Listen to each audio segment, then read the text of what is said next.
بسم اللہ الرحمن الرحیم۔ نفحۃ العرب کا پہلا باب ہے فی النثر، سبق نمبر 40 میں خوش آمدید۔ آج کے سبق کے اندر ہم جود سید المرسلین صلی اللہ علیہ وسلم پڑھیں گے۔ عبارت دیکھ لیں۔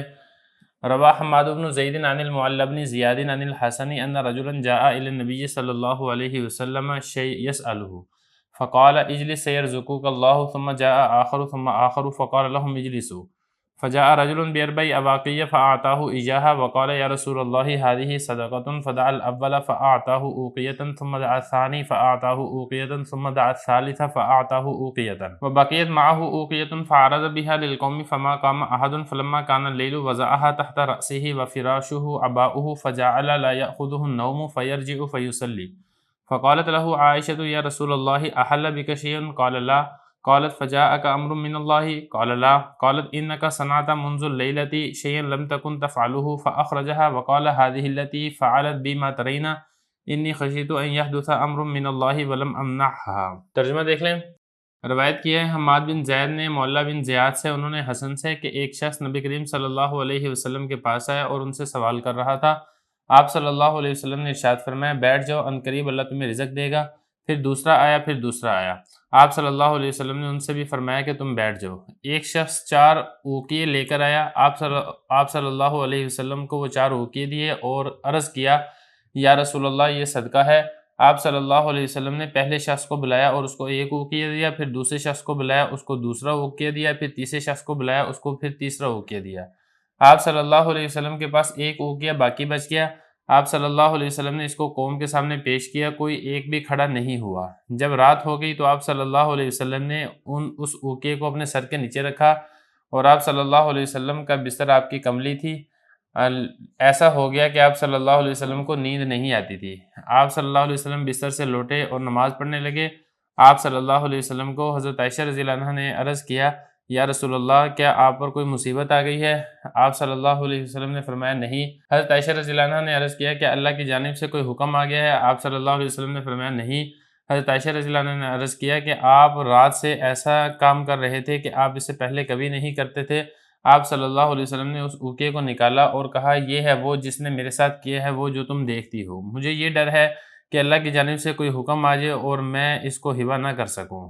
عبارت ہو چکی ہے، ترجمہ ہو چکا ہے۔ اب چلتے ہیں اس کی لغوی صرفی تحقیق کی طرف۔ پہلا لفظ دیکھیں جود، باب اس کا نصر ینصر ہوتا ہے، جادہ یجود جودن، اس کا مطلب ہوتا ہے سخاوت کرنا، بخشش کرنا۔ اس کے بعد اگلا لفظ دیکھیں جاء یجیء، اس کا مطلب ہوتا ہے آنا، واحد مذکر غیر فعل ماضی معلوم کا صیغہ ہے۔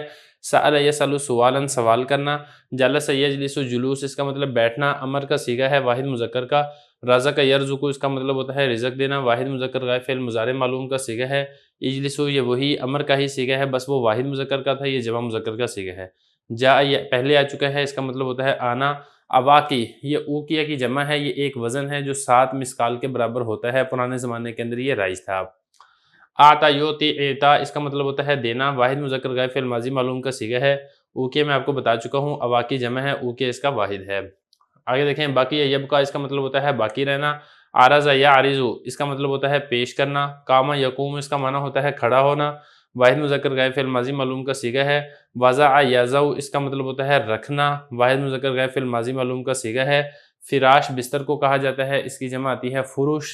آگے لفظ دیکھیں عبا، یہ کملی کو یا کمبل کو کہا جاتا ہے، اس کی جمع آتی ہے اعبیہ۔ اور اس کے بعد آگے دیکھیں اخذ یاخذ، اس کا مطلب ہوتا ہے پکڑنا، لینا۔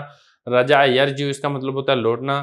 صلی یصلی، نماز پڑھنا، یصلی تھا، اس کے بعد پھر قانون لگا یصلی ہو گیا۔ حل یحل، حلول، اس کا مطلب ہوتا ہے اترنا اور نازل ہونا، اصل میں کیا تھا حلل تھا، پھر لام کا لام میں ادغام کیا تو یہ بن گیا حلہ۔ یہ جو حمزہ ہے یہ حمزہ استفہام کا ہے۔ صنع یصنع، اس کا مطلب ہوتا ہے کرنا، کوئی کام وغیرہ کرنا۔ حدث یحدث، کوئی واقعہ پیش آنا، کوئی نیا کام ہونا، اس کو کہا جاتا ہے حدوث۔ آگے لفظ دیکھیں امنح، منح یمنح منحن، باب اس کا فتح یفتح آتا ہے اور اس کا معنی ہوتا ہے عطا کرنا اور دینا۔ لغوی صرفی تحقیق ہو چکی ہے، ترجمہ ہو چکا ہے۔ اب چلتے ہیں اس کی تشریح کی طرف۔ یہ سبق نمبر 40 ہے، اس میں آپ صلی اللہ علیہ وسلم کی سخاوت کے بارے میں بتایا جا رہا ہے۔ سبق کا عنوان بھی یہی ہے، جود سید المرسلین، سید کہتے ہیں سردار کو، مرسلین رسولوں کو، یعنی جن کو رسول بنا کر بھیجا گیا ہے، انبیاء اور رسول ہیں، ان کے جو سردار ہیں آپ صلی اللہ علیہ وسلم، ان کی سخاوت کے بارے میں ایک واقعہ ذکر کیا جا رہا ہے۔ واقعے کا حاصل اور خلاصہ یہ تھا کہ ایک شخص آپ صلی اللہ علیہ وسلم کی خدمت میں آتا ہے اور آپ صلی اللہ علیہ وسلم سے سوال کرتا ہے کہ مجھے کچھ عطا کریں، تو آپ صلی اللہ علیہ وسلم اس کو فرماتے ہیں کہ تم بیٹھ جاؤ، عنقریب اللہ تمہیں رزق دے گا۔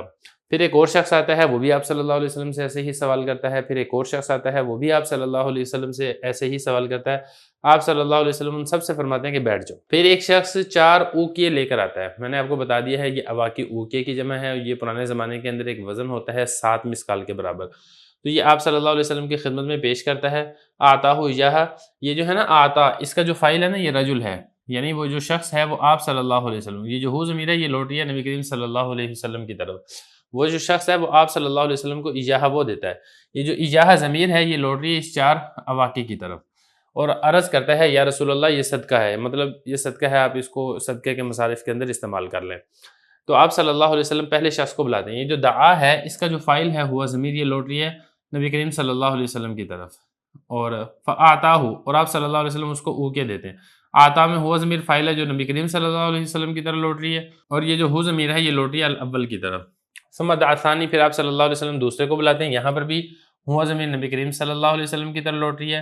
آتا میں ہوا ضمیر نبی کریم صلی اللہ علیہ وسلم کی طرف لوٹ رہی ہے، یہ جو ہو ضمیر ہے یہ لوٹ رہی ہے الثانی کی طرف۔ نبی کریم صلی اللہ علیہ وسلم دوسرے شخص کو بلاتے ہیں، اس کو ایک اوقیہ دیتے ہیں، پھر آپ صلی اللہ علیہ وسلم تیسرے شخص کو بلاتے ہیں، اس کو ایک اوقیہ دیتے ہیں۔ وبقیت معہ اوقیہ، تو آپ صلی اللہ علیہ وسلم کے پاس ایک اوقیہ باقی بچ جاتا ہے، یہ جو اوقیہ ہے یہ باقیت کا فاعل ہے۔ مطلب دیکھیں 3 آدمی آئے تھے سوال کرنے کے لیے، اور جو شخص صدقہ لے کر آیا تھا وہ 4 اوقیہ لے کر آیا تھا، تو 3 اوقیہ تو 3 افراد کے اندر تقسیم کر دی، ایک اوقیہ آپ صلی اللہ علیہ وسلم کے پاس باقی رہ گیا۔ فعرض بہا للقوم، تو آپ صلی اللہ علیہ وسلم نے اس کو قوم کے سامنے پیش کیا، مطلب جو صحابہ کرام کی اس وقت جماعت بیٹھی ہوئی تھی، آپ صلی اللہ علیہ وسلم نے ارشاد فرمایا کہ کسی کو یہ صدقے کی ضرورت ہے تو یہ اوقیہ لینا چاہے تو لے سکتا ہے، لیکن کیا ہوا فما قام احد، کوئی شخص بھی اس صدقہ وصول کرنے کے لیے یا لینے کے لیے کھڑا نہیں ہوا۔ پھر جب رات ہوئی وضعها تحت راسه، آپ صلی اللہ علیہ وسلم نے اس اوقیے کو جو ایک باقی بچا تھا اپنے سر کے نیچے رکھ لیا۔ وفراشه عباؤه، اور آپ صلی اللہ علیہ وسلم کی اس وقت یہ حالت تھی فقیری کی کہ آپ صلی اللہ علیہ وسلم کے پاس بستر نہیں تھا، جو کمبل تھا یا کملی تھی اسی کو ہی آپ صلی اللہ علیہ وسلم نے بستر بنا کے اسی کے اوپر آرام فرما رہے تھے۔